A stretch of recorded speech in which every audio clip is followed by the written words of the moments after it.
This is our venture chat session. So through Venture for America, we do the monthly just to kind of talk about things that are happening inside our ecosystem. You can hear from our fellows, hear from some of our stakeholders. But this week we wanted to do something a little bit special.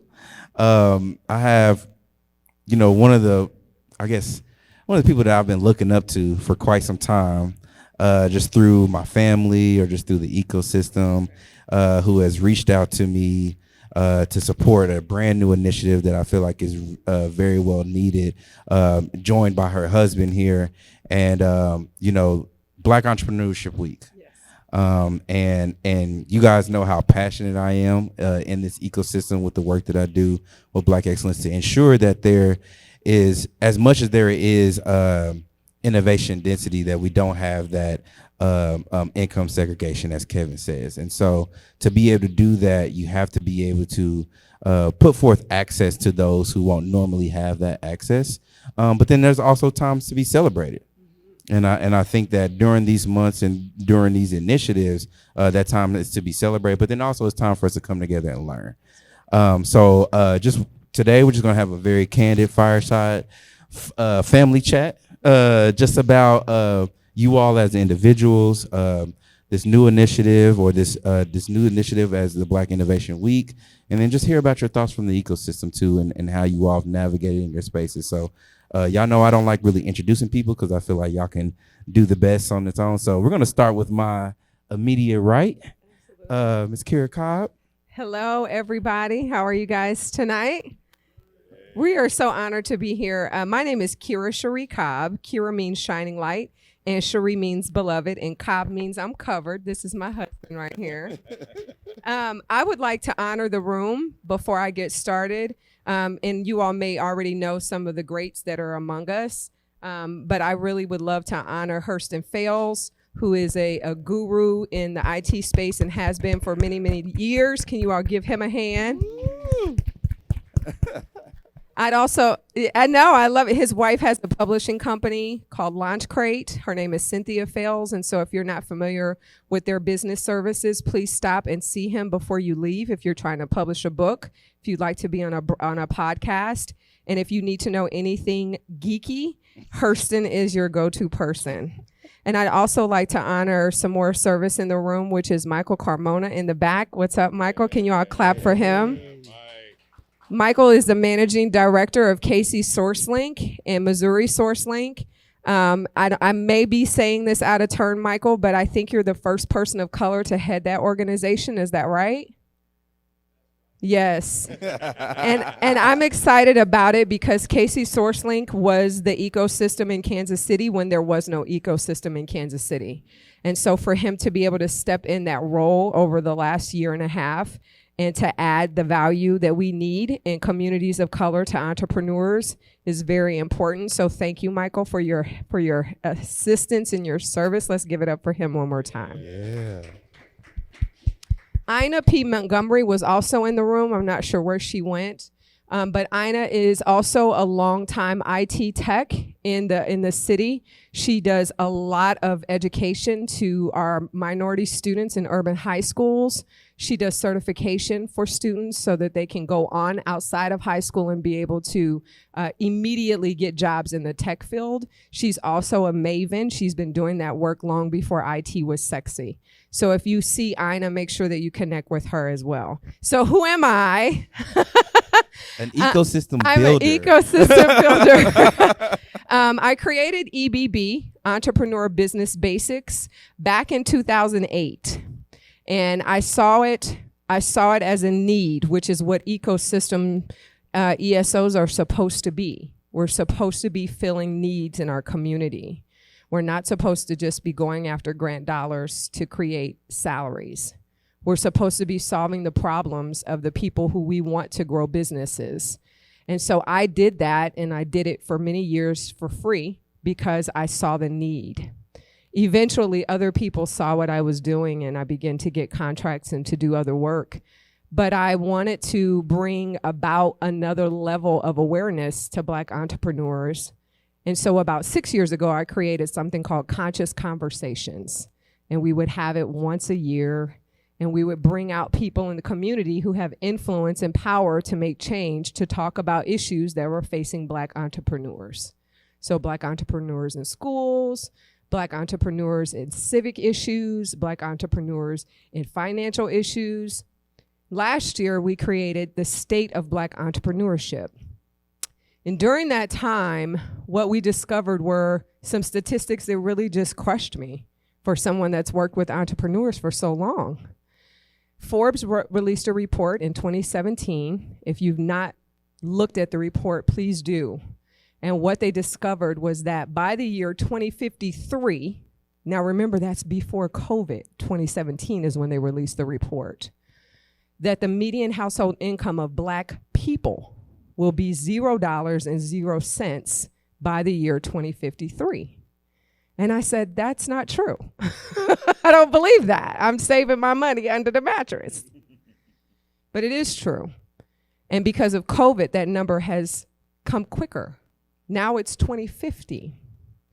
So if you're a Black person and you're not really looking toward your future, you need to pay attention. The other statistic that hurt me was that 10 years later, in 2063, the same will be true for Latin Americans. $0. From that year, we spent a lot of time researching for data, looking for ways, how do we actually meet this deadline and make it a deadline and not a death sentence? What can we bring and put into the community to stop that from being a reality? One of the things that we discovered was that there were 7 keys, but one of the keys was entrepreneurship. And so as we progressed to the next year, I decided that we needed to bring more awareness in a different way to Black entrepreneurs. August is National Black Business Month, the whole month of August. How many of you remember when we were in COVID and George Floyd was murdered in May of 2020? Raise your hand. How many of you remember the Black Lives Matter movement? Raise your hand. How many of you remember how we were so focused on supporting Black business during that time? Raise your hand. What has happened? Why is it not a focus anymore? Yet the data says that there is a $13 trillion wealth gap between Black America and white America. We have to own businesses, and we have to own high profitable businesses. So going into 2023, I sat with my husband and I said, we need to do something better, bigger, more. Let's create Black Entrepreneurship Week. Let's make it the first week of August. Let's mimic what's been successful. Global Entrepreneurship Week it's everywhere. Startup Week is everywhere. Tech Week is everywhere. Latin Business Week is everywhere.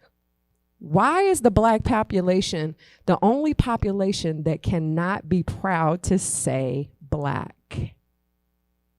We are forced to be BIPOC. We are forced to be underserved. We are forced to be all of the other acronyms that make everyone else feel comfortable, and we're still the bottom of the barrel. So that's what we're doing. We're bringing awareness intentionally to Black entrepreneurs the first week of August. On Friday, we're going to have an event in this very room. I hope that you come from 8 to 2. Michael will be sharing what Casey SourceLink is doing. The mayor will be here. There'll be some other people speaking. Craig is speaking. Nia Richardson is speaking. The awareness needs to be here. And so I am here by way of relationship and friendship to talk about that. And I think I've said enough. So I'm going to pass it to my husband. I'm over here mesmerized. You got yeah. Yes, ma'am. You know what? And so I get to live with this, and this is great. So I lean in a lot, and babe, tell me more about that, and expand on this part. You remember last week when we were talking? Tell me that person's name again. I mean, I have a great time with it. So I'll tell you, my name is Cedric Cobb. I am not only the vice president of Entrepreneur Business Basics, but also president and founder of Best Wardrobe Solutions. which is a men's international fashion technology company that helps men focus on looking their absolute best that they can, whether it be casual, whether it be dress clothes. I actually invented a product called the Best Pocket Square Holder.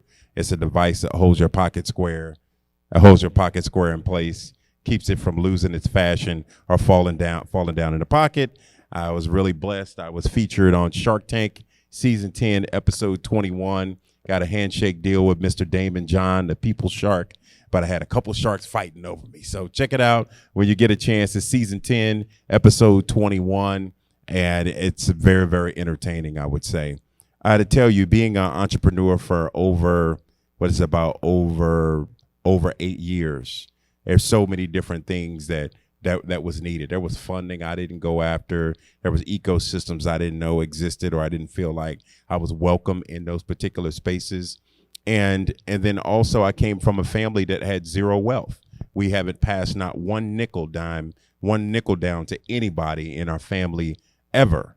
So the majority, they say over 65% of wealth is created by what you pass down. And this usually comes in the form of a will or an insurance policy. And my family hasn't passed down a dime of any of that. One of the things I want to say before we really, really get into it, when we talk about, I want to double click on what my sweetheart said about the wealth gap being $13 trillion. The thing about that is it's not just bad for us, it's bad for everybody. That's the thing. It's not, we have to find a way to win together, because when we find a way to win together, we all rise. That doesn't mean that someone necessarily has to give up a whole lot in order for everybody to go up. It's just there needs to be some leveling of playing field, some resources that are available. I'll give you an example. So I played basketball not too far from here. Pittsburgh State University, won a championship out there my junior year. So I know what it's like to cut down nets and hoist up trophies and wear championship rings. But when you look at the history of basketball, there is something that got introduced into basketball years ago called the three-point line. And similar to basketball, one of the fastest ways to catch up when it comes to a gap in business or wealth is we need to be shooting three-pointers. And those three-pointers are highly profitable Black-owned businesses. And that's the easiest way, or I should say fastest way, to catch up. I wouldn't say it's the easiest, but it's definitely the fastest way to catch up. You take a business from nothing and it's scaling. I met a gentleman back in New York back in May, and he was working a job just maybe like 5 years ago. Now he has a company that he started. It's a tech company, and he's generating over $20 million a year in less than 5 years. Now, I'm not saying that's what would happen for everyone, but it's absolutely possible to do that. He shot a three-pointer and it went in. And he's in a government contract capacity, and typically those contracts renew and increase. So that's what I got. I want to tap into that to filling the racial wealth gap, because it just in I say this quite a bit in any brand that no matter what brand I represent, just myself, I do feel like in order to close that racial wealth gap, our community needs to be more in tune with emerging technology and those workforce opportunities in those spaces, and then also those high growth companies that are needed. And at times when I think about high growth, all I do is think about technology. And for you to, even though you have technology in your name, it is based in wardrobe, it is based in everyday necessities. How can we break the perspective from our community to understand that growth can happen in any type of business, but it's just about how you implement that business? Let me chime in on that. So I'll say this. So many times, like for instance, for me, I was a guy I really struggled academically when I was in high school, and there were certain things that really frightened me. When you say things like science, you say things like tech, if you say engineering, I'm like, oh man, I'm not smart enough to do none of that. They wouldn't let me sweep the floor in that place. You know, those are the types of things I used to think about. But as obviously I've grown and I've gotten more confident, and I realized those were not words I ever should have been afraid of, but because of a lack of exposure and a lack of confidence and struggling in that particular way, it will keep you down and hold you down if you let it. Well, I'll say this. One of the things that we talk about when we work with our entrepreneurs, we have a whole section that talks about what is your tech affiliation for your business. Many people don't understand that what they're doing really is a lot more tech than what they think it is.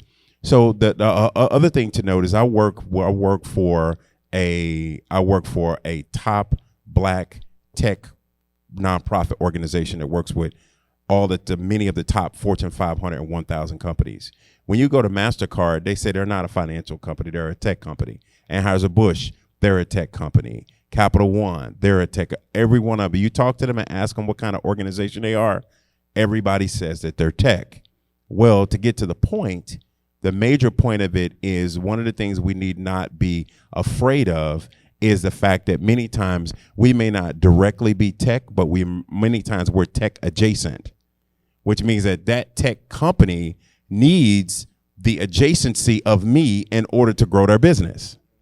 But if we don't take the time and run it through a filter and say, what is my tech affiliation? So then I can ride on the coattails of tech and it be legit, right? So that right there, I think, is a big piece of it. Let's get everyone running it through a filter so they really know who they are. Their identity is critically important because that's what's going to give you the confidence to come up and shake a hand that maybe has a big tech company and you know what you potentially have to offer or how you guys could collaborate. And I see that, like, I think the baseline of all that is awareness or knowledge, right? Whether that's awareness of self or awareness of what's out there for me to be able to get it. And it's based around that education piece. And we were talking just a little bit before this, when it comes to the entrepreneurial mindset, you know, we're trying to teach our babies a little bit more earlier in stage about that. How do we ensure that? I'm piecing together things that I'm not saying out loud. With that, I feel like that oftentimes in some of those programs that I've mentored, I've seen kids who had hustle. And we talked about that too. Those kids who have hustle, but then when they get into the structure of the entrepreneurial mindset, they lose that edge a little bit. Or they lose what probably might be inherently in them, but because it's being told to them in a different terminology, they're not really understanding, like, this is what I have, right? So how can we meet them where they're at so that we can fully prepare them to be thinking about, like, I need to be thinking about a business. I need to be thinking about generational wealth and what I can pass out to my kids. How do we do that so that we're not clouding who they inherently are? Well, one thing I think we kind of touched on in the green room, with the in the black room. That's what it was. The black room. We talked about the need for us to not have to program our children. Why are we programming them? I don't need to program you to think entrepreneurially. I need to actually stroke your innovative side.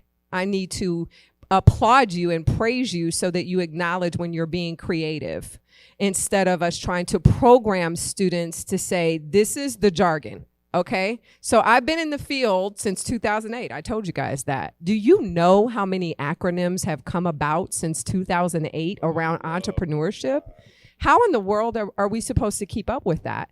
The problem happens in communities of color is that when we are already struggling just to learn and understand and read at our grade level. Okay, y'all ain't gonna stay with me tonight. Okay. I didn't tell you, but I got a little bit of preacher in me. If they're struggling already just to read at grade level, and then we compound them with the other terminology that they don't even readily use outside of your 7th hour class, and then we tell them this is what it means to think entrepreneurially, I'm going to start counting myself out, right? I'm going to continue with the hustle. I do think it's important for us to expose students and our community and our children to the language. They have to know it. I do think we're wrong when we think that we need to program them to think entrepreneurially. Our community does not need to be programmed to do anything else. We really just need to identify who we naturally are and what that skill set is, and then organically introduce that into what they're already doing. You know, I think this society kind of got it right in their own eyes when they introduced us to play sets, right? The boys got the trucks, the girls got the dolls. We went into daycare, the girls had the kitchen area and the boys got the Legos. So what did we do? We were programming people that this is what you do because this is who you are. And so now we have a society where we're just trying to do the same thing. But my question to Craig was, how much of our energy are we using to actually counter these students who were telling them they can be entrepreneurs to actually change the system for access to capital? What happens if they actually grow up and they decide that they're going to be an entrepreneur? And then they get to the finish line and then there's no funding for them. They get to the finish line and the system hasn't changed. They get to the finish line and they can't get the loan. So as much as we're trying to introduce entrepreneurial mindset to a generation, I want us to spend that same energy on the funding side. How are we changing the rules so that when James gets to 15 years from now, he doesn't have to go and get a loan at a higher interest rate because he has color in his skin, right? So I just want it to be equal. I don't mind the introduction of the mindset if it's done creatively and organically, but be putting that same energy into the system for the kid that says, I believe you. I can do it, Mr. Cobb. But I think that if you have those two things working together, that means that, to me, that is a great sign of you have a really good ecosystem. Yes. Because you can see what's happening on this side and what I'm doing on and how that impacts me. So now I need to change so then that way I can be better for the ecosystem. And I heard from somebody that you have the most beautiful way of explaining what an ecosystem. I have a two-part question. Okay. So if you don't mind, please explain to us from your perspective, what is an ecosystem? So from my perspective, the ecosystem is just like this. This is the simplest way that I think of an ecosystem. The entrepreneur is the seed. And it should get placed into the system that will help it to become a fruitful tree. So when I think about our ecosystem partners, our ESOs in this city, which is beautiful for entrepreneurship, everybody can't be the sun because the seed needs water too. And everybody can't be water because the funding says to write for water. So you abandon being the sun and you focus on being water now because the grant is for water. And then everybody now wants to be good soil. So now everybody's rushing to be good soil. No. Ecosystems work best when the ESOs operate with humility because I can't be everything to everyone. I need soil. Who in the ecosystem is soil? Now that you've been planted, let me send you to the sun. Who is the sun in the ecosystem? And the sun can't be so greedy that they say, well, you gonna need sun so let me just be the sun for you. It doesn't make for a fruitful entrepreneur. Successful ecosystems have ESOs that are in place that understand their highest value with the lowest level of humility. Because the moment that I, ESO, am humble, I realize that I don't stand in the way of you growing. I actually want you to be fruitful. So I'm finished. I did my part. I've done the rain. Go see Craig so you can get the sun now. The sun is finished. So go over and see Michael so that you can get watered. That's the ecosystem. And it all has to start with humility. I said something at an event, I can't remember where, but I really pray that someone is creating some content to grow the ESO. Mm-hmm. Yeah. Because many of us are just people with passion. I was an entrepreneur and I saw what the need was, so let me go help somebody else. I can teach you what I know, but no one taught us how to be business owners. No one taught us how to manage budgets. Nobody taught us how to hire people. No one taught us how to buy property for our buildings. So I pray that that's being developed. So that's my version of the ecosystem.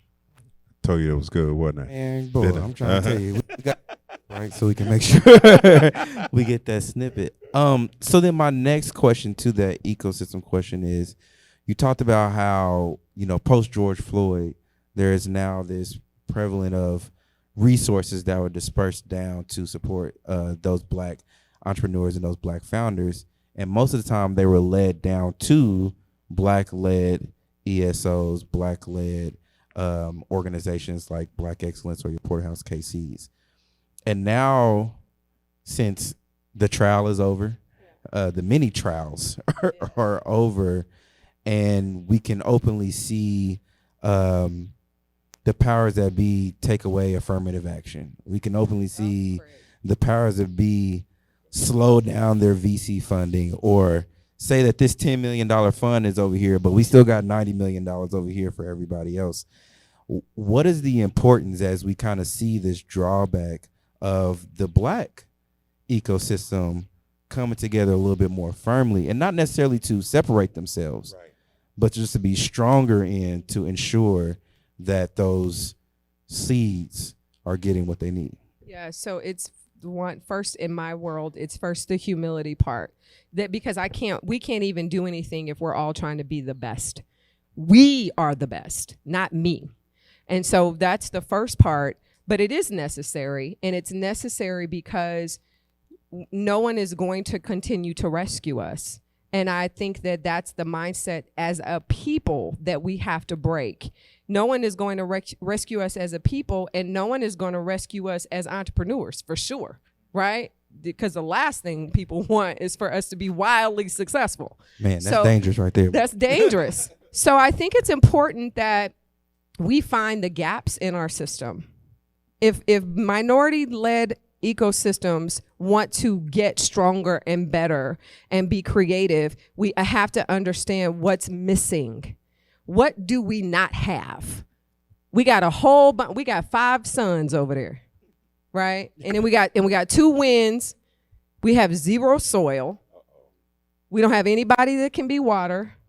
We don't have anybody that can be shade. We don't have anybody that can be fertilizer. And what it will do is it will begin to tell on us. It's going to expose our weaknesses, but it's necessary. If we can truly be honest and humble and speak to each other and expose our weaknesses, then we have an opportunity to get better. Because now we don't need another startup curriculum. We don't need another let me say it again. We do not need another startup curriculum. We do not. 86% of all ESOs are startup based. They focus on startups. So then what happens if I grow you past startup? Where are you going to get the sun? So it's important that we collectively, in a humble way, make a true assessment of what we actually do, and then identify where our gap is, and then learn to the gap. Cedric, I feel like your path, I don't know if you talked about like being a part of ecosystems or being from the outside looking in, but you have a pathway as a Black founder that most people have not had. Yes. True. And even then to grow after the fact of those spaces and still be sustainable. What was it that you feel like about your journey separated you from everyone else? Okay, that's a great question. I do want to double click on that other one real quick. So in the spirit of competition, there's local competition, there's regional competition, there's state competition, there is United States competition, there's national competition, right? And what's going on is when we start dealing with things like affirmative action and making access to capital not as good and things of that nature, and when I say that it's not, the wealth gap is not good for all of us because we're in a global competition. So if we collapse on one another while other countries while other countries are getting it together and putting their best shot together to take industry, to take technology, whoever's the first to market. I mean, if you take it all the way back to aerospace, everybody wanted to be the first to the moon. So it was a global competition to get there, right? And so that meant that the U.S. had to stick together. Where there were areas where blacks were not wanted in those spaces, to help it happen, it required some sharp black folks to be on board this aerospace project in order for us to be one of the first there, right? So we're in a global competition, but we have too much infighting and this stinginess, so to speak, right? But when ultimately all of us are on the Titanic. If we got new currencies coming out, all kinds of things, if all that happens, our dollar's going to collapse. We're all on the Titanic together. Babe, tell them about, think about this. When we say if the net worth is zero of black households and then black people are the highest consumer. Yes. What happens when the consumer don't have no money? Well, it's going to affect the other parts of the wealth, and crime is going to increase too. So who are you going to rob? You're going to rob somebody poor, or you're going to rob somebody that's got a little more than you do? Oh, I'm in the suburbs. There you go. Now, people on your lawn like, I'm gonna need that.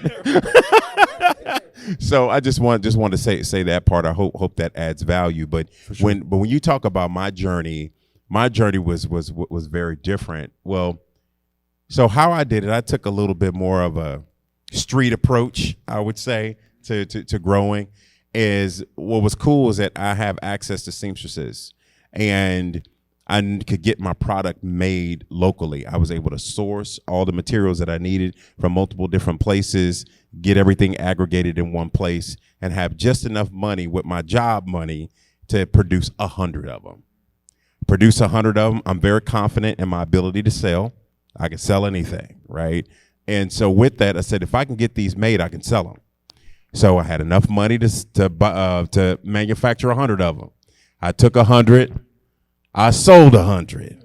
I took that money. I flipped it back into the business. I made 300 of them. I sold 300 of them, right? And so on and so forth. So I took that approach until that snowball of revenue kept getting so big, and I was able to produce as many of them as I want.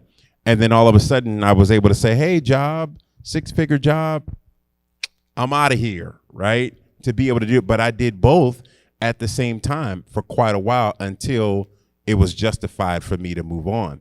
But I never stopped that approach. Kept selling and reinvesting, kept selling and reinvesting. And by the time you look up, you done kicked up dust, and by yourself with no staff members, you done made $400,000 off of one product and you got nothing else. And you look up and say, I didn't file taxes for 2 years because I was like, I ain't got time for that. I got to sell. I got time for that. I'll get to that eventually. I'll be able to afford them, right? And then I put them on the payment plan. Yeah, and then I did. I'm like, if I made that much this year, what can I do next year? I brought some people on board. Some things happened for us, and we were the quintessential bootstrappers.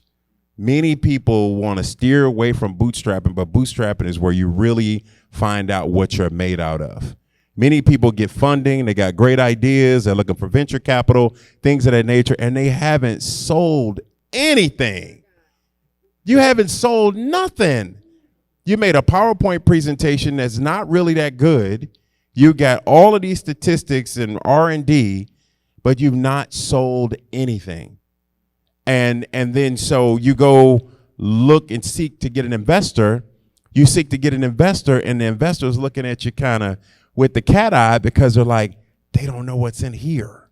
They don't know what would it take for them to quit. Like, how thin of a thread are they in on? Is it the third no, the 300th no, the 30th no? Oh, okay, I know what it is. Their girlfriend broke up with them. They're going to quit. Their mom says it's not going to work. Oh, a pandemic happens, right? Our business has pivoted 3 different times. In the pandemic, I'll share this with you. So we went from selling custom suits, pocket square holders, ties, all that type of stuff, My manufacturers told me, they're like, Cedric, ain't nobody buying no suits around the world right now. People want KN95 masks and surgical masks and hand sanitizer, but we can make it, but we don't have anybody to sell it to. I do. So you manufacture it for me and I'll sell it. We made more money in 12 weeks, than we did all of 2018 by pivoting. Right? But many other companies were like, we out.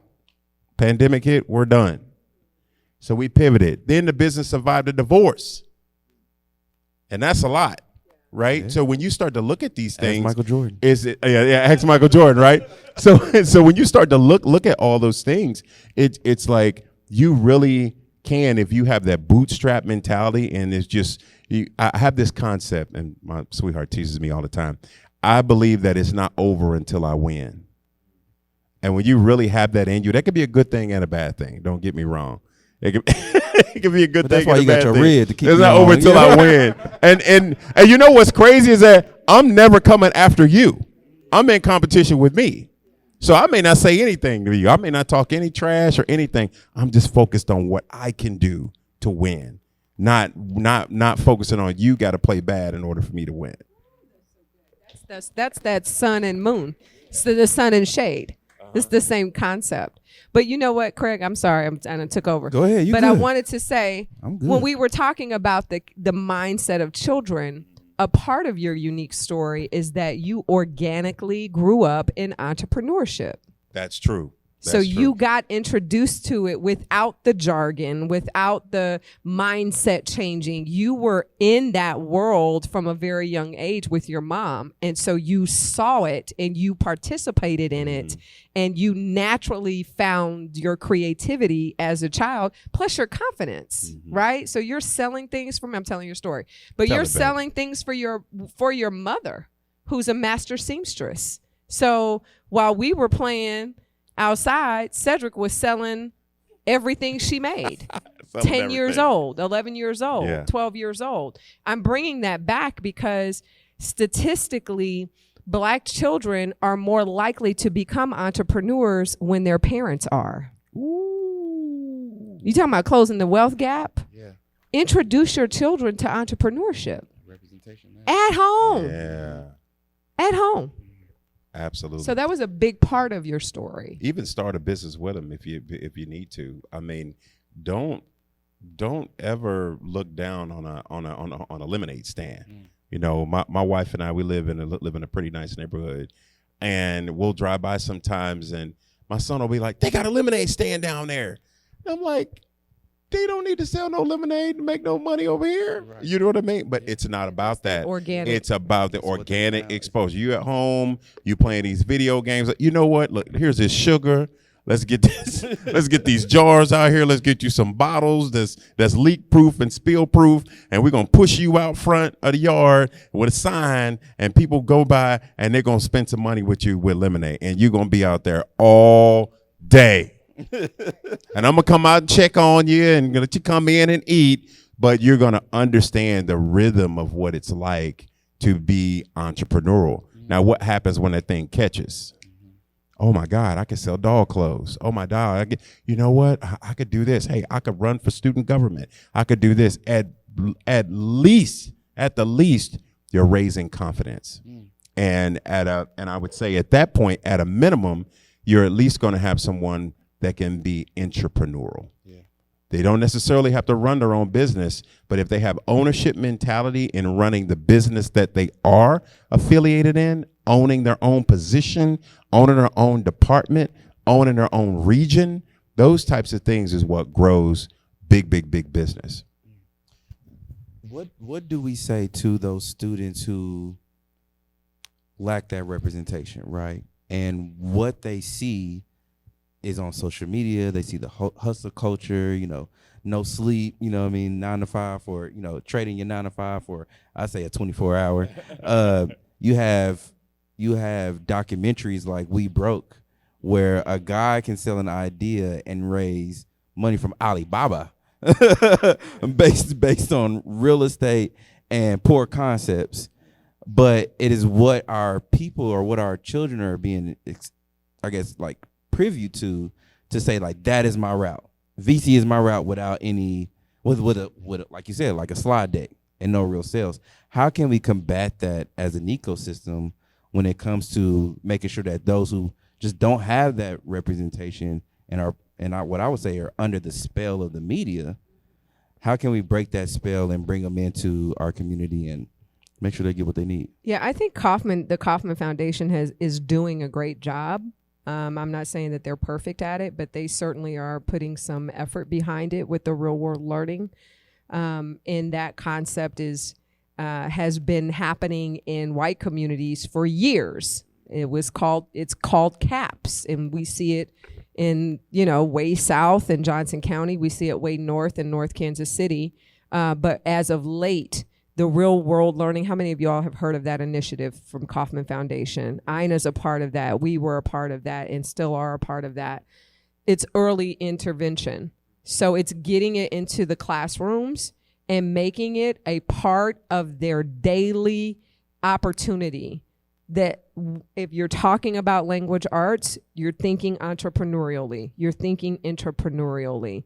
If you're talking about math, if you're talking about social studies, all of those things can be embedded very easily inside of curriculum. And it can also be embedded in after school opportunities, internships. So that's how for a student that lives in a home with their grandma, because mama is and daddy is whatever. They don't see entrepreneurship, but they have to go to school. So the schoolhouse is the next best place. So if you are a parent and you're sending your child to a school on open house night, on back to school night, if you're an aunt, a grandma, whatever your position is in a young person's life, if you sit on the school board, if you're a part of the PTA, ask them, what do we do for entrepreneurship in this school? And let them answer. That's good. If the answer is 0, there's your opportunity to be an advocate. Junior Achievement is another organization. Craig has had some affiliation. I've taught the content. That's an easy way to introduce entrepreneurship to students that aren't going to get it at home. So I think as much as we want to say they're exposed to all of the things on their phones, and they are, the next best reach we have is inside of the school. And they're not too young. At all. They're not too young. We're If we working can on middle teach school them to program. play in the kitchen, over in the kitchen area. I played in the kitchen area, if you can't tell. Why can't we put the lemonade stand in there with the cash register? Somebody has to man it. Somebody gets to play with it. Somebody gets to sell something or hand something out. That's entrepreneurship. Yeah. I love it. Let's get into this festivities on Friday.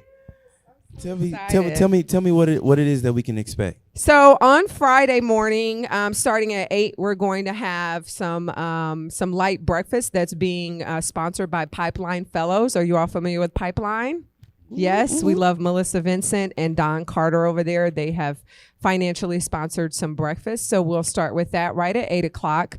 And then at 8:15, yours truly is going to provide some opening remarks. Give it up for Craig and all that he does. What'd you say? You wrote a word. Look, they don't know I got a Kojic background. You're going to open invocation. After Craig, we're going to have words from Mayor Quentin Lucas. He's also giving us a resolution on behalf of the city about Black Entrepreneurship Week, which we are grateful for. We did get a proclamation from Governor Kelly last Friday for the state of Kansas for Black Entrepreneurship Week. And it's important because we want to continue to keep the awareness going long when we're gone. You know, it needs to be continued. And then after Mayor Lucas, we're going to have words from Michael Carmona. Yeah. Michael, I just feel like you're going to drop something on us on Friday. I might be hyping you up for no reason, but I just feel like you got something for us. Don't tear these microphones. No, they're expensive. Yeah, so Michael's going to come and share about what Casey SourceLink is creating. I heard that they're creating something, but I'm trying not Me to steal too. his I'm trying thunder. not to. I've been like, I've been listening. I've been listening for some things. So he's going to share, and then after him, we're going to have what we call a collaborative rethink. Our keynote speaker is a lady named Melissa Bradley. She's the founder of 1863 Ventures out of Washington, D.C. She's going to be sharing some statistics about Black entrepreneurs. And right after that, Cedric's going to lead us in a collaborative rethink. So it's going to be some small group activities where you're going to tell us what's needed in the system. So I love that part of it. Yes. We're also going to have a fireside chat with no fire. I guess it'll be a chairside chat with Nia Richardson from the Casey. mics will be on fire. With Yes, Casey Bizcare. So she'll be here and she and I will be talking. It's going to be a day of conversation, but we're also going to have ESOs. ESOs are entrepreneur support organizations. We're going to have lenders here. We're going to have people who are in political power here. We're going to have Black entrepreneurs, folks who are really just trying to start their business. So that's happening this Friday from 8 to 2. The tickets are $15. So we do have a link. If you want to purchase a ticket, you can also buy it at the door. What does that $15 cover? It covers your food. That's what it covers. The food costs somebody money. So that's what it's going to cover. And then the other thing that we're going to have is a closing keynote from Kim Randolph, who is the president of the Black Chamber of Commerce, the Heartland Black Chamber of Commerce. So it's going to be powerful. I'm excited. There's so many other people throughout the city who are doing events, and there's opportunities. There's Black entrepreneurs. Black Co is doing something. Black Co is doing something. KC Black Owned is doing something on Saturday. Anybody that's getting married, they have a Black Matrimony. vendor It's called. coming, and it's here. It's Oh, in is it Keystone. here? Yep. Oh, perfect. Called the Matrimony. See, we're the headquarters. See, I love it. I love it. Don't forget about the kickback. The kickback is Friday night at Black Co. oh, yeah. So if you guys want, you guys can come through there. Yeah. Come through there. He didn't get excited about That nothing the light- whole that light time bulb to that. kick- that light bulb Light bulb kick kicked on. It's all making sense. It's all making sense. Yeah, it's blackity black. Black. It's black.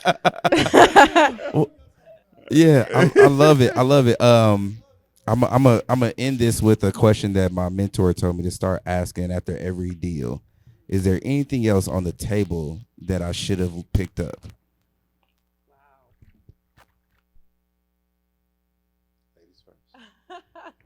Is there anything else on the table that you should have picked up?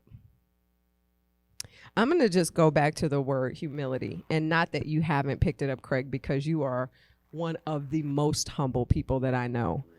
Craig is, I'm looking at the word resilient. You really are that. And people don't know your personal story like I might. I pray that you're writing, because we talked about that there is a book in you that needs to be delivered to Black boys. And so I know that you don't need to pick up humility, but I just pray, that our systems will be led by humble leaders, because the more we can leave ego outside, the more we can actually do together. So if there's anything that's on the table, I would say humility needs to be picked up. One of my biggest things is about mental and emotional toughness and intelligence. I expect for everything to be hard, but I'm all right with that. So then when it's not hard, I'm like, oh, wow, that was cool. Good looking out, God. I appreciate that, right? But I tend to expect everything to be hard, because if I've already made up in my mind that it's hard, and I've already made up in my mind I'm willing to pay the full price for it, if I get it on sale, it's just the better. So that mental and emotional toughness, not hardness, but toughness, which speaks to resiliency. I would say I'm also a very, very resilient person. I'm one of those guys, as an athlete, I'm just going to keep coming at you. And you're going to look up, God dang, here he is again. That's who I am. I tend to think that no means I don't understand. Oh, you didn't understand it the first time. Let me try this a different way. Right. Okay. Not yet, No not again. Oh, I'm sorry. Let me explain it like this. Let's step outside. Maybe the weather will help you, be encouraged to say yes. And so that has been a quality that has served me very well. And I love to see people be a lot more tough in those areas, because you need that toughness whether you're an entrepreneur or not. You just need it. The world is no joke. We got some phone calls on the way here and right before we left that were not favorable phone calls for some of our very, very close friends and family. And it's like, God, let them be strong enough and tough enough to get through that, because life still goes on. You're still an executive in the company. You still got work to do. You still got a family to take care of, a business to see after. So that doesn't mean that you're numb or hard, but we do need to be tougher. And I believe that for me and from my perspective in the Black community, that's something that we inherently have. To go through 400 years and still be able to innovate and still be able to create wealth and still be able to lead, all it is just reaching inside and digging that out, and then you'll be able to have it once you're in purpose. I think that step in purpose, that's when it's awakened. Super, super thankful for you all taking the time at the last minute. Y'all, I texted them yesterday to pull up and really support me, or support us in this chat. If you guys wake up on KCTV5, you all will be on the news tomorrow to talk about Black Entrepreneurship Week as well. And then, like they said, we'll be here Friday from 8 to 2. So please see us. Y'all don't have to record this because it's going to be late by the time y'all get it anyway. But for everybody in the room, just make sure you continue to support this week. Tell somebody about it. Bring some people in. And let's have a good time. I appreciate you all. Thank you so much. Pleasure. Craig. Pleasure. Absolutely.